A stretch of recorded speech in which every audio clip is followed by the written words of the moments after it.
photo booth. Do you know what I'm in? I'm in my self-tape corner. Fantastic. Yes, So you take lots of... It's a tricky one. So Do you paint? No, I'm an actress. Just in case I Brilliant. Get that. And But this yeah, is where excellent. luckily we had a I caravan painted for the house. Well, listen, let's talk a little bit because Probably the same. when I photograph people, one of the main things I like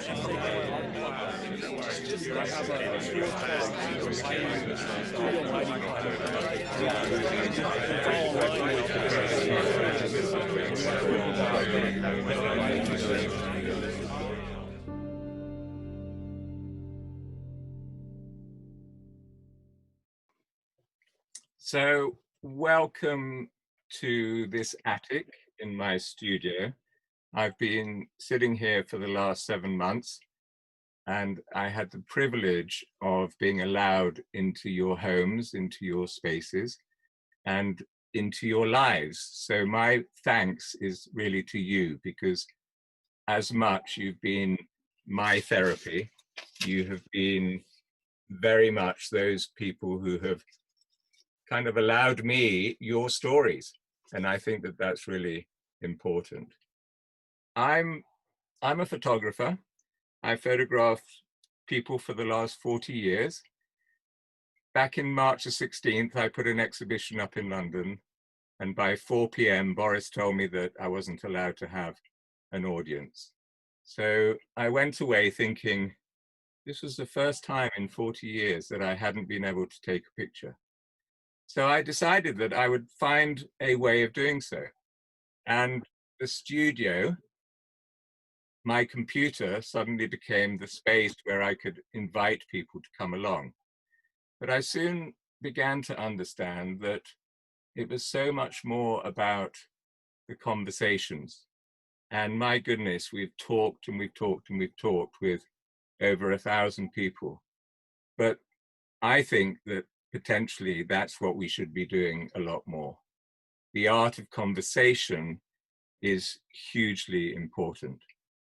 So what I wanted to do is to bring some of these chats to you and really to connect people worldwide and to discuss some of their emotions and their experiences, to discuss their moments of pause within all of this COVID period. I make no excuse whatsoever for this first conversation as being hard-hitting.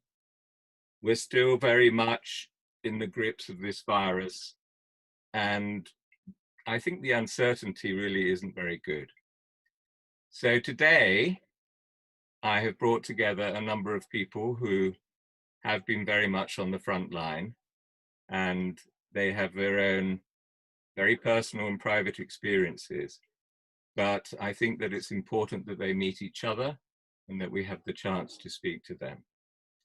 Now, if I may, and this isn't easy, but if I'd like to just pay tribute to one person. Her name is Geeta. Her name is Geeta Venkat Dakrashnan. Geeta died of COVID just a Sunday ago, the 11th of October.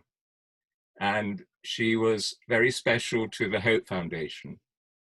And what I want to do today is to take you to meet her colleague Soma, who's in the COVID ward in the Hope Foundation, because it's important for us to realize that we're in a very, very small world and it's happening everywhere. So welcome, Soma. How are you? I'm good. Soma, thank you. tell me a little bit about what's happening in Kolkata, in Bengal at the moment. At this moment, West Bengal situation is very poor because West Bengal biggest festival Durga Puja is just coming within 2 days. So lots of people who understand everything, but they don't want to listen anything. They are going to out. They are going for shopping and all those things, and they are also trying to visit or hopping the puja, so that COVID situation is increasing day by day. There are lots of people who are suffering from this disease. And as you know, we are rescuing people for a street and admitted them to the Hope Hospital for the treatment on, and successfully we have treated lots of patients during this time. We have total 10 beds in our hospital, and all beds are full. There is no vacant bed right now. So if we rescued someone, we don't have any place to admitting him or her. So Soma, you went out, you would go out in the ambulance to see all these street communities. Yes, yes, You took me with you one day to Hastings, yes. which is the area underneath the flyover. Yeah, And yeah, yeah. so are you still doing that? Are you still allowed to go out now? Right now, it's not possible. For today, actually, it's not possible. So you can't even go out in the streets to help some of those communities, regardless if they have COVID or not. For today, we can't go. We went to Nighttown on last Friday. So Soma, can you tell me, you mentioned that there were 10 beds there. Can you turn the camera around so that we can just see the ward there possibly? Sure, sure, sure. Thank you.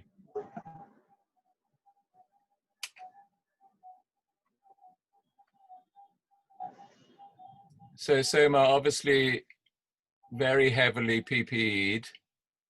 Yes. And what's the temperature there, Soma? It must be boiling. It's really boiling. And for me, it is only for 30 minutes or 40 minutes I have to wear this PPE kit, but the sister who work here, they are wearing it for 24 hours. That's almost unbearable. I mean, 24 hours. So they Yes. also live there, don't they? Yeah. After 24 hours duty, they get their leave, and another sister will join again for the shift. But they have to wear for 24 hours. And they have no respite in that time. I mean, it's just with the patients, and because your beds are continuously full, it's patient after patient, is it? Yes. So Soma, how are you getting on with all of this? Obviously, it's been awful with Geeta's death, and you have your own daughter. How are you? How are you feeling? About Gita Di, it is very painful for all of us. We can't say anything about how actually uh, we don't know how we will overcome from this, but we have to fight. And about my family, about my daughter, they all are very helpful. They are all very understanding. That's why I can do all this work around all these things. And they must worry though, Soma, about you being there and being so close to the virus. I'm sure that's true of everybody who's going to join us today. My daughter is little bit worried for me because she thought if her mom got COVID or if her mom is ill, what should she do?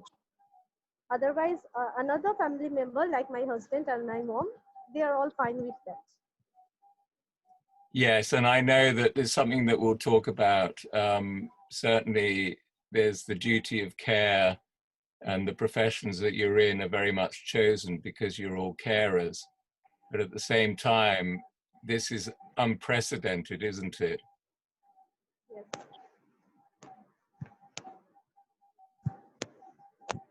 So how many nurses will be on duty today, Soma? There are two nurses.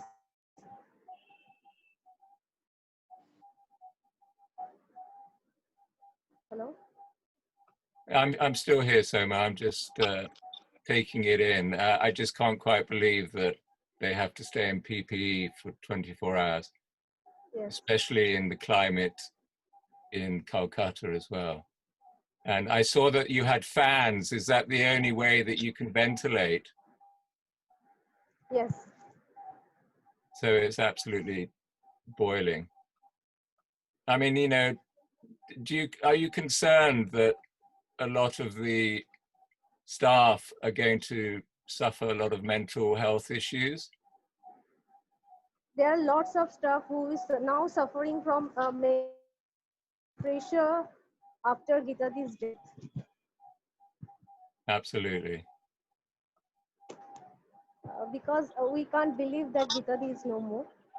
And some of them are actually feeling fear because we don't imagine hope without Gitadi. So they thought that if Gitadi have suffering from this type of disease, we are also can suffer. So, Soma, Yes. if you turn the camera back on yourself, if you wouldn't mind.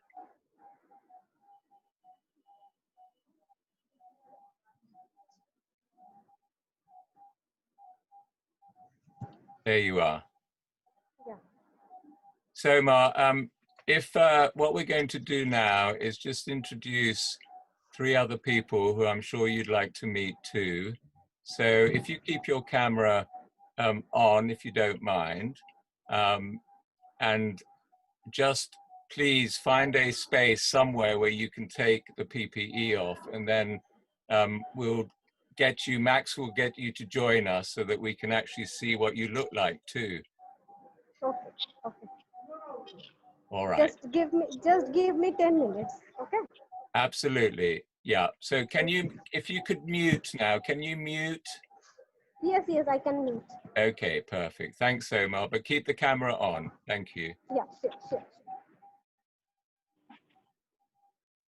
So I wanted to just show you really a COVID ward on the other side of the world, because we are really in the mix of this terrible uncertainty. And I think everybody sort of has to realize that there's a lot going on at the moment. And certainly in the UK, we are not getting any better. We're almost back to March. And I know that there's points of views from all over. So we're just going to show you a little film of our 3 guests. And the film was taken over the period of the last 6 months, made into a documentary, also titled Time to Pause. And these are 3 very special people, all of who have been affected by COVID, but they have been very much on the front line. And they would have just watched also Soma, and I'm sure that they have their own emotions about that too. So just for a minute, we're just going to watch this film, and we will be back to you shortly. It was extreme, but I've come from there feeling a little bit different, and I don't know whether I've boxed something along the way and I've not paid any attention to it. When a patient comes to our hospital, they can't even express their pain, like what in pain they are. And after the treatment, they can't even express their gratitude. But if you look closely to their eyes, you can see there is a difference. And then you can understand that you are the one who are making the difference. On the COVID floors, the COVID ICUs, they're scared to death. You know, they're all getting it. I had so many ICU nurses, like I said earlier, who got COVID and ended up as ICU patients. You know, that's crazy. That shouldn't be happening, but it is. Okay. Could I please now introduce to you from Alabama, Teresa, from London, Steph, and from Bangladesh, where are you, Dr. Devajit, Dr. Dutta? In Hello. Bangladesh, where are you? I am from Dhaka now. Okay. At my home. All right. So if I could just explain that each of you were invited to come to Time to Pause. Steph and I have been very much living pretty much together, haven't we, Steph, for the last few months? I've kind of understood so much from you about COVID and have guided my family and my friends very much from what you've all been saying to me, because I've kind of understood that it's pretty horrible. And Teresa, I think you described it as a nasty little bug at one stage. So first of all, just give me an impression of your emotional feelings about what you've just seen with Soma. Maybe I could start with you, Teresa. Well, first of all, I wanted to clarify something. Did she say there were only 2 nurses and they worked 24-hour shifts? Yes. Wow, that is crazy to me. So we worked 12-hour shifts, and I think she said she had 10 patients. Is that correct? Yeah. So our COVID patients in the ICU were one-on-one. So it's one nurse to one patient, depending on their acuity, or maybe 1 to 2 at the maximum. And for there to be 2 nurses who work 24-hour shifts and having to take care of 10 patients, and I do believe a couple of them were on vents from what I could see, that's just an incredible amount of stress, I would imagine. Yes, Steph, absolutely. And Steph, you must, I know that you were at the Nightingale in London, and potentially that's brought back some pretty horrid memories. So apologies for that. But what do you feel about that? I think the same as Teresa was saying. It's 10 beds, 2 nurses, a 24-hour shift. How is that right? How was that right? How is any of this right? Going back, rewinding back to the time I was at the Nightingale, and may I just point out, I did a short time at the Nightingale because it closed for a number of reasons. So my thoughts remain with all the nurses and the doctors and all the healthcare workers who continue to be under such pressures in the NHS, because that never stopped. It just continued, and it continues. It gets worse and worse as the winter months move along. But initially in the Nightingale, we were 1 ICU nurse to 6 patients, and each row had 42 beds. They changed that pretty quickly to 1 nurse to 4 patients, because you simply couldn't see 6. You visually couldn't see 6. And you would then have, so the ICU nurse be overseeing these patients if you were short-staffed, or some staff were walking out mid-shift because they couldn't cope. You would obviously take on those patients as well. But the bedside nurses were nurses who had never stepped foot into ICU before. My condolences, I think, needs to go out to Soma and her colleague. The way I'm feeling right now is quite anxious. There's just an uncertainty to the future, I guess.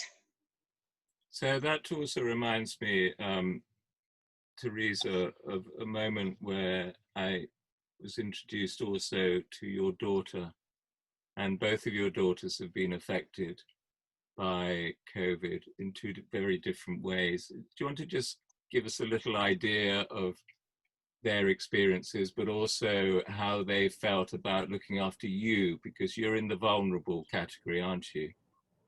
I am. So I have an autoimmune disorder, and I'm on immune suppressants. So that puts me in a pretty high category. So I take this extremely seriously. And you know, I've been living in a bubble as much as I possibly can, but I also work at a hospital. So my daughters, I have three daughters, and two of them work in healthcare. One is a operative tech. She does scrub, hands the, you know, instruments and whatnot to the physicians. And the other one is a telemetry monitor tech in the ICU. So she was the one that worked in the ICU. Her name is Kristen, and she was working in Las Vegas, and they, you know, she was on the COVID unit. And I was looking at Soma's PPE and getting very anxious because we don't provide them that. And a lot of it has been because of supply and demand and not being able to get the supplies. But Kristen would not have to go into the COVID room, but all she had was a mask. She just had a basic surgical mask like Stephanie was wearing at the beginning of the day. And, you know, being around all the other nurses, and all they would have is the N95 mask, and then they wear a surgical mask over it. So, I mean, lots of exposure, lots of chances of being exposed working there on the unit. And then my daughter, who is a scrub tech, she works in labor and delivery, and she definitely deals with positive patients. It's a very specialized acuity, and, you know, it's ICU nurses don't come down and work with labor and delivery nurses, you know. So once the baby is born, then if they're super sick, they would obviously go to the ICU, but they're still positive and they still can shed the virus. So again, it's an N95. Now they have to wear face shields or goggles, but at the beginning they did not. And you know, just having a surgical mask over it. So I'm very anxious that they can get sick. My daughter, Kristen, is here now. She lives with us now, and she is working again in the telemetry unit.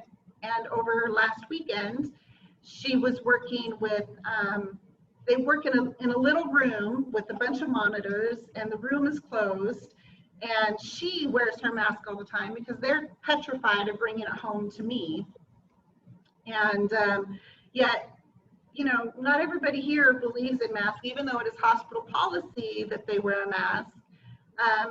Her coworkers in the room with her do not wear a mask, and it's night shift, so, you know, the directors are not there at night. We all know sometimes night shift doesn't necessarily do the things that they're supposed to sometimes. And so she's been exposed, and we are all now wearing masks at home when we are together, and she's quarantined at home for 2 weeks. So our anxiety, my anxiety is very high, thinking, you know, she was in this room for 12 hours with the person who was positive, who did not know he was positive. He got tested, he got sick a day or so later. 48 hours before symptoms show, we know they can shed the virus. So we've got her quarantined. So right now, the anxiety in my household is very high. She's worried about getting sick and giving it to me. I'm worried about her and the exposure that she's had, and then possibly giving it to me. And it's very stressful. Can I just say that it's certainly from what Soma was saying and my experience in the UK, and certainly what Steph and I have gone through. Can I just ask Dr. Dutta, in Bangladesh, is there a recognition that this is virulent and very dangerous, or are people still just so uncertain? I know that in certain countries, people just have to make a choice of either getting work and eating, or simply keep staying home and isolating. And it's, you know, it's almost like that's not exactly a great choice to be given. What's the situation like in Bangladesh? Actually, you can't wait that long, okay? Because we waited 3 and 4 months in lockdown, but after that, people said because people have to work, they have to feed their family. So that's why they come out from their home. And the early thing that Teresa was talking about and Stephanie was talking about, that 2 nurses and 10 patients, it's actually quite possible in India and Bangladesh, because it's very densely populated country, because we have so many people, and that's why there are so many patients, but the doctors are not that much and the nurses are not that much. So that is the reason behind it, that the patients are so many but the doctors are very few. um, and the on the first time when just COVID entered Bangladesh, uh, people were so concerned about it, because everyone is dying and people don't know what to do. So at first, all of the people, they are wearing masks and everything. But 1 month, and after 1 month, 2 months, 3 months, 4 months, when they saw that there's no vaccine is coming out, how long they have to wait. So that's why they're just now coming out. But still, COVID is raising in Bangladesh. Still, the COVID patients are raising. But people just got, uh, got a little brave, and they are thinking that we have to do what I have to do. And Somar, that's exactly what you were saying there, that there's just no concern, that, even the mask wearing, and obviously you who very much look after the street people with the Hope Foundation, you can't even now go out to help them. And it's sort of very typical, isn't it, that it's not even about looking after and helping yourself. It's so much more about understanding that your actions is going to affect so many other people as well. So is that exactly what's happening in Kolkata at the moment?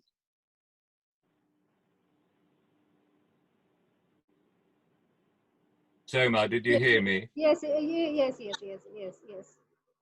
exactly. Sometimes we have to out without PPE kit. So when we rescue someone from street, we don't know he has COVID or he or she has COVID or not. After testing, we come to know that this patient is COVID positive. So we are in high risk. Without PPE kit, without wearing any gloves and all those things, we have to rescue that patient. Last month on September, we rescued a patient from street who had maggots. We have to rescue and admitted him to the Hope Hospital. But after I think 2 or 3 days back, we come to know that he has suffering from COVID positive. But that time, the main thing is that we have to rescue that patient. So it will be very risky. And now this is time in Kolkata. We think that increasing of COVID patient will be huge, because as I told that there is Durga Puja is coming. It is the biggest festival in West Bengal, and Kolkata's population, it's near about 2 crores minimum. So you can feel if 30 or 40% people does not wearing any mask on or anything protection, how many can spread the COVID? And we are all very afraid. We don't know what's happening after Puja. And I should just explain that the Hope Foundation is a wonderful organization that really looks after the street population in Kolkata. So the hospital should really be taking in those patients who are unwell or badly nourished, or circumstances which have nothing to do with COVID. So suddenly those beds are now taken up by COVID patients. And actually, rather like Steph was saying, so many nurses who were unused to working in ICU. I mean, maybe I could go back to you, Steph, and just say, I know that you have said that some of those people that you've met there were just quite incredible, the devotion that they gave, even though they did not really understand. And you were a teacher really to them, weren't you? I mean, you know, you went in having been in ICU for some time. Regardless of that role, so to speak. There's always going to be somebody who's more experienced than you, and it was just your role at the time, you know. Rewinding back is just yeah. My role was very much a bit of everything, I think. Teaching, GPs. Alistair, you'll remember our little discussion about the GP. I'll never forget. He was just amazing, and I think the experience that I came across those who were GPs and taking an arterial blood gas sample, teaching them how to do that and running it through the machine and looking at the numbers. They were just amazing. Their bedside manner, regardless of whether the patient was sedated, ventilated, proned, their bedside manner was just superb. And if I could just come back to Debajit again. Debajit, you talked very much about the noble profession of being a doctor, and I know that each of you has talked about the duty of care. And I wonder whether this experience, because see, what we are seeing at the moment is people who are out there, they put their front foot forward and they do what they're supposed to do, or they feel that they need to do. But you are all family people. You are individuals who have your own concerns. I know that Steph didn't see her parents for nearly 6 or 7 months. A year. A year. Debajit, you've just come back to see your mum, I think. I should explain that Debajit is normally on the Friendship hospital ship, and that's where we first met. And similarly, you really look after a lot of people, but you had to educate them, didn't you, Debajit, on Yes. the simplicity of hand washing and everything else. And when we first met, I remember you telling me all about that. Can you explain a little bit about that? Sure. Actually, I work in a hospital ship. This is actually a floating hospital where we have every kind of hospital services there. The primary services and the secondary like operation services also. So it's not only a hospital, it's also an accommodation for all the hospital staff. So we have to actually treat all the patients at the day, and we stay at night on the under surface of the ship. So we actually move from riverbank to riverbank. From we call it shore, from a very rural area. So in there, actually at there, people can't reach to the hospitals. They don't have the ability to go there. So what we think that our ship will go to them, give them the hospital services. So that's actually how we work there. So like our daily work is we have like we actually first we counsel them about hand washing, proper sanitation, and how to wear masks and everything. Early in the morning, actually, we counsel them, and after that, a number of patients enters our shift, and we treat them. We give them medicine free of cost and everything. And if we have any emergency patients, we deal them.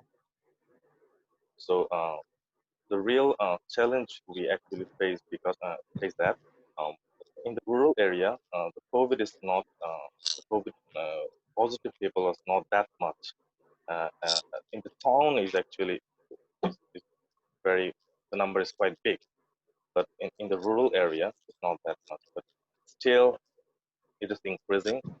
And actually, 2 of my staffs were already positive, but they don't have that much symptoms, so that they are now negative now. But yeah, that was a challenging moment for us because two of the staff were positive, and still we have to stay on the ship with them. And after that, we send them to the tertiary hospital, the staffs, and then they get well and then come back. But still we're working, because in my case, actually, I know all the risks. I know that eventually, I don't know, maybe I'll get positive or negative, I don't know, but still I have to work. That's the main thing, because this is my time still to do what I can do best.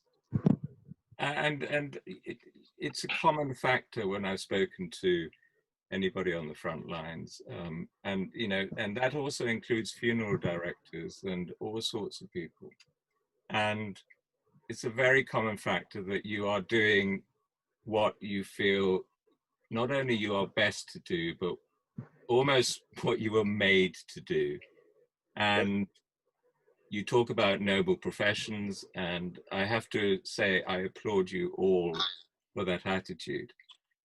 But ultimately, you are individuals, and there must be some doubts, potentially. I don't know. I know that, Teresa, you certainly said at one point that you were I remember your words so clearly, so frustrated. And you must still be so frustrated. I think when we talked last, we had more people complying with wearing masks. And I think in the last month, that has really gone downhill. I see more and more people, and maybe it's because they think that they're outside and they can't really catch it, but I see more and more people not wearing masks. This weekend, we went to a farm, to a pumpkin patch because it's Halloween, and my kids wanted to get some pumpkins and do some pumpkin carving, and we had to leave. Nobody. There were hundreds of people. No one had a mask on except for my family. No one. My anxiety just goes off the charts, and I can't do it. No, sorry, we're going home. I can't deal with it. I understand that people are done. They don't want to wear the mask, but I think they're crazy. And I couldn't agree more. And I also know that obviously Debashit mentioned that a couple of his colleagues were positive. Steph, you have a colleague whose wife died, I know. Teresa, I know your daughter said to me that she just could not believe when she was in Las Vegas how many of the staff were getting COVID. And that she said, that's just nuts. And it is nuts. And it is just such anxiety. And Soma, if I could ask you again, I know that you are about to go on leave, and well deserved, I have to say. You have dealt with so many street people over the years, and I've seen so many films of what you've done for them. But this must interrupt your work in such a way. Do you feel somehow have you ever felt that you don't want to do this anymore, or has it just given you more resolve to do this? I don't think so. I like to do this type of job, and I really love to do it. Well, that's a cute answer. Thank you so much. And you know what? It's an answer that I would expect from you, but even so, you have to be applauded. Because I love those kids, and due to COVID, they know they can't hug me. Whenever I go to the field before COVID, they hug me.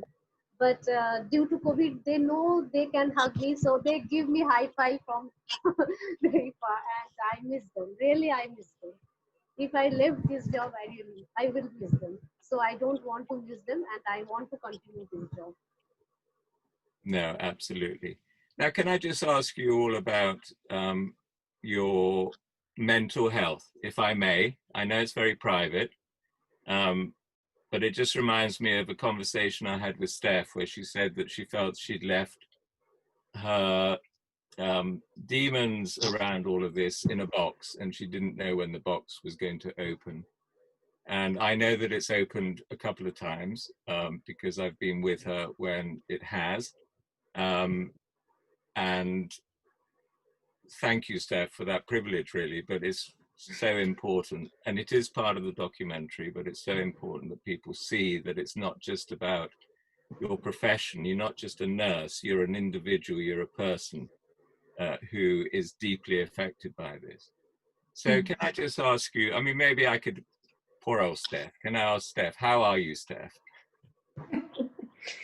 I'm anxious. I'm anxious. Only the other day, I was walking on into the hospital, and within a space of about half an hour, 2 colleagues of mine expressed how anxious they were. It's, I think my mood is all over the place. When I'm in work, I'm in work. Alistair, we've spoken about this before. I seem to focus and I do what I need to do. And then I go home and that box wants to open a little bit. And I'm not sure how much I can let it open. I sometimes will just take myself to a little corner, a little chair, and unwind, read a book, glass of wine, vodka, maybe. And other times I will cry. And sometimes I can't stop that crying. That's how I'm feeling. I know, and you know, that's quite common throughout, regardless of circumstances. And that's one thing I wanted to say, actually, that I've met so many people of very, very different circumstances, and each and every one of them are deeply affected by this in various ways, whether it's being estranged from family or whatever it might be. But obviously you've been right on the front lines, and that really makes you understand what it's all about.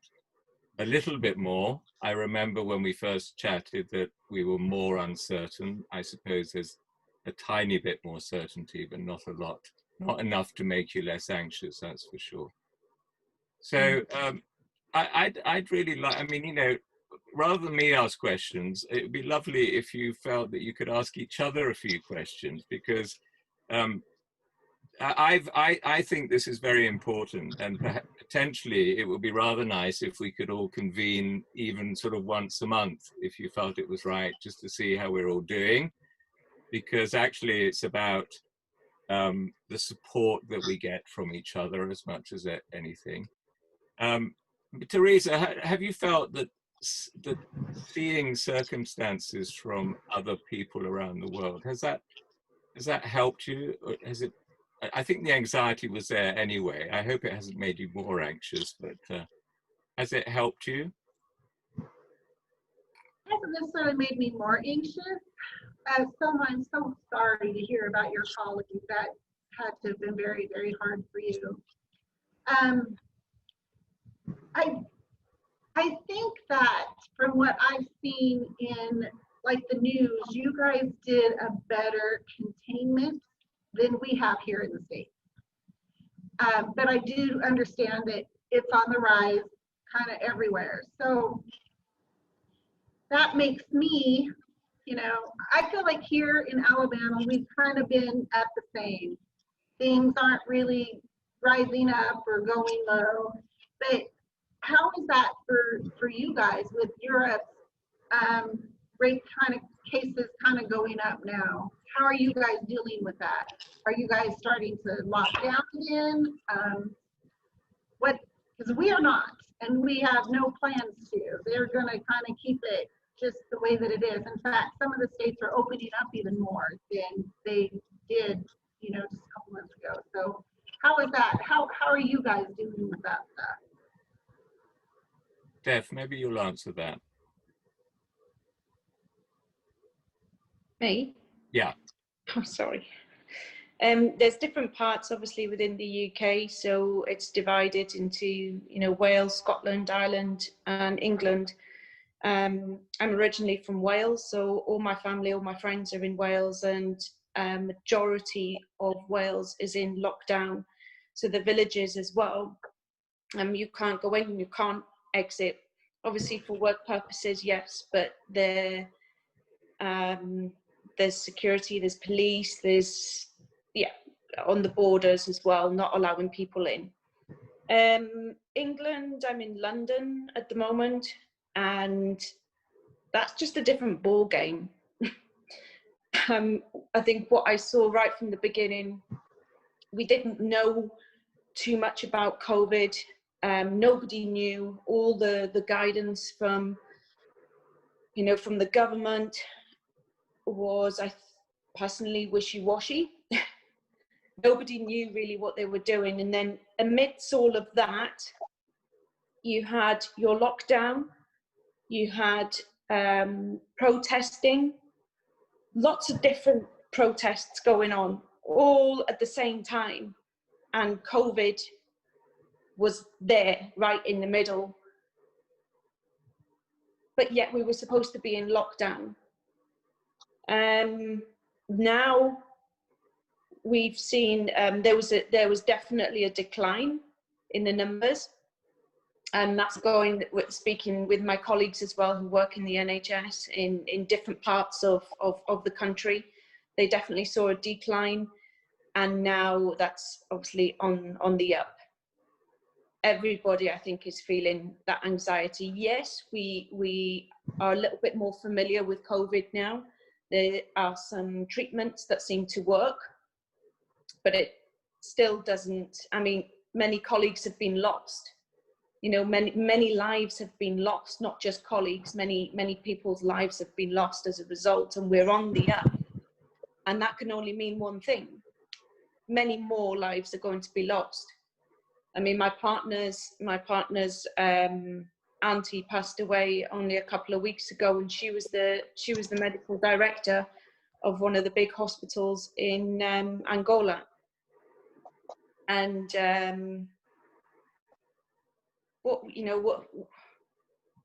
it's sort of just revisiting April, May, June again.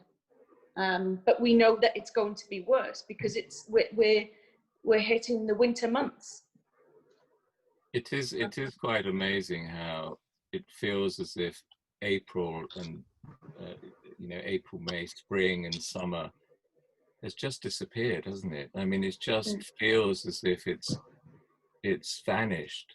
No ideas of holidays, no ideas of a break, no ideas of any of that. And I mean, certainly we have to reevaluate how we live our lives, I suspect, from now on. I mean, this is just a wake up call, I would hope, but it's not waking too many people up. People are still going on holiday. People are still going away on holiday. I mean, somebody I live with has gone away on holiday a couple of days ago. And it's really, really frustrating because, and I had this discussion with them. I share with a total 1, 2, 3, so there's 4 of us in total, plus 2 children every now and again. And I was trying to explain that it is up to them, but until they are either personally affected or something happens where they see that COVID is very, very real, you can't change somebody's way. You can't change the way that they think. You can't stop them from going away. So I was just trying to share this with them, share my experiences and share how I felt that when they came back, they would obviously have to self-quarantine for 2 weeks. That also affects the people living in that household. I'm back and forth to work. I'm not just back and forth to work, I'm in an intensive care unit. So I guess that self-quarantine applies to everybody within that household as well. I find elements of it being incredibly selfish, but also at the same time it's their life. You can't. It's like telling a teenager you can't do drugs, you can't smoke, you can't drink, you can't go out because it's going to be bad for you. They're not going to listen to you. They're going to go out and do it anyway. And only until they have their own experiences and think, oh gosh, that was really bad, or I'm not doing that again. It's the same. I feel it's the same. So, Mar, do you feel that because the population is so intense and so on top of each other in Kolkata and so huge, do you think that there's any solution with such a huge population? There is no solution because lots of people no roof over their heads. So how they isolated themselves? They live at the street. There are no way they are going to isolate themselves. So they have to live in the street. So if we or any other people are told, we advise them to wear masks, keep distancing, they will know here to me or any other. They ask me, give me house, give me home, I will stay there, but we can't do that.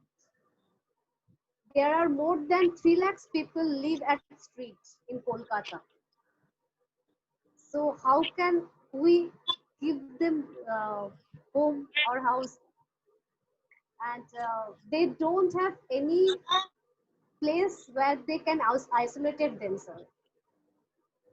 And we had a slogan, stay home, stay safe. I mean, if you don't have a home, then you can't stay home, you have no home, you can't stay safe because you're amongst other people and you need to find a way of surviving. So it's such an awful thing to think that it's just going to affect more and more and more. And, you know, that in itself, I think is probably true again, Debajit, isn't it, in Bangladesh, with this, certainly with the bigger cities. I know that I was privileged to come and see you on the ship, and it was very rural and, you know, very beautiful there. But I also know that it's an area, the Shard, where flooding is intense. And I think it's, on average, I think families in the Shard are potentially flooded 14 times in their lifetime. That's like having your house burnt down 14 times. And not only do they have to deal with that, but they also have to deal with the intensity of COVID, the fact that their husbands have lost their work. Some of the mothers that I met did say that the husbands had turned to drink and got abusive. So, you know, I mean, there's so many strains and stresses out there. So, Dr. Dutta, I mean, do you feel that there's hope in Bangladesh? It's actually quite a tough question, you know, because people hope, but I don't know is there any hope or not. Because the Chor people, they actually decided their lifestyle would be going that way. They stays in the Chor and in the riverbanks, and you know, you said about the flood. They faces flood every year, and you can't imagine because they literally their house like totally drowned up to the like up to the ceiling.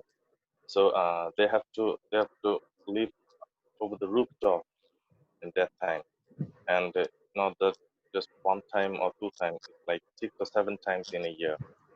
So they actually, you know, they knows that they have to face that, and they still live in that way. So some people are actually transferring themselves. They're moving to Dhaka in the town, but that's why the crowd in this Dhaka is the capital of Bangladesh. It's increasing and increasing day by day. So the risk of COVID is increasing in Dhaka day by day. So yeah, it's quite frustrating, and I don't know if there is a hope or not. We're still hoping that this will eventually goes off. And we're talking about, two particular spaces here, but we know that within the States, all over the world, there are different circumstances. We saw Italy terribly bad. I know that people in France are now isolating again. So, it's coming back in so many different places. So I suppose that the only way to really try and get rid of this is to find a vaccine. I don't know. Is that the only way? Yes, actually, I don't know when the vaccine will come because everyone is working on it and everyone is waiting for it. And there's the actual pain, actually, the waiting for the vaccine. Because, the main thing is now what I really think everybody is anxious. Okay, nobody is fine. So what I think I am fine or not fine, it doesn't matter. The main thing is matter that I'm still alive and I have to do my job. I have to serve people as long as I'm alive, and people have to stay alive. That's the main thing. Best is not to survive the COVID by hook or by crook. That's the main thing. Debashir, that was very important. And we just heard a noise in the background. Would you mind saying that again? Just because I know that that's something that was very important to you when we spoke, especially about, What I really say that actually, can you hear me now clearly? Yes, I can. Yes, that's good. Oh, okay. What I really say that actually everybody's anxious, okay, and nobody's fine. So actually, am I fine or not? It doesn't matter. What really matters that I'm still alive and I have to do my job. I have to serve people as long as I'm alive, and this actually applies to everyone too, because everybody have to survive. Okay, so now really the actual theme is we have to survive this COVID. Okay. I think each of you has said very similar things throughout this conversation. Soma loves what she does. This is not going to change that in any way. Steph, I know that you love what you do. You love your colleagues. If anything, your home and your safety levels are at the hospital more than home now. Teresa, you're the same, but even so, you have the bubble now at home. So, you have to be aware of that. But I don't hear any of you saying, I've had enough of this, I'm leaving. And for that, I'm going to applaud you and say to you, thank you so much for coming to chat. And I hope that it's been useful for you. I have to say that my therapy throughout, and the very fact that I've sat in this chair for 7 months and hardly moved, is all your fault.